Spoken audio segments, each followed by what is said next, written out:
بسم اللہ الرحمن الرحیم۔ السلام علیکم ورحمۃ اللہ وبرکاتہ۔ حضرت مولانا محمد انوری رحمہ اللہ راوی ہے کہ ایک دفعہ حضرت انور شاہ کشمیری صاحب رحمہ اللہ کشمیر تشریف لے جا رہے تھے۔ بس کے انتظار میں سیالکوٹ اڈے پر تشریف فرما تھے۔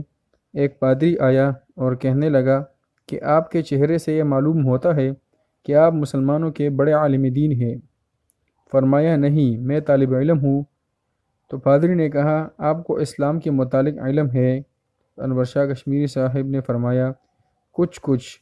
پھر ان کی صلیب کے متعلق فرمایا کہ تم غلط سمجھے ہو، اس کی یہ شکل نہیں ہے۔ پھر نبی کریم صلی اللہ علیہ وآلہ وسلم کی نبوت پر 40 دلائل دیے، 10 قرآن سے، 10 تورات سے، 10 انجیل سے اور 10 عقلی۔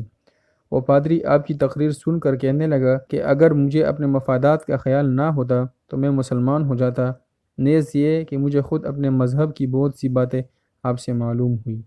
السلام علیکم۔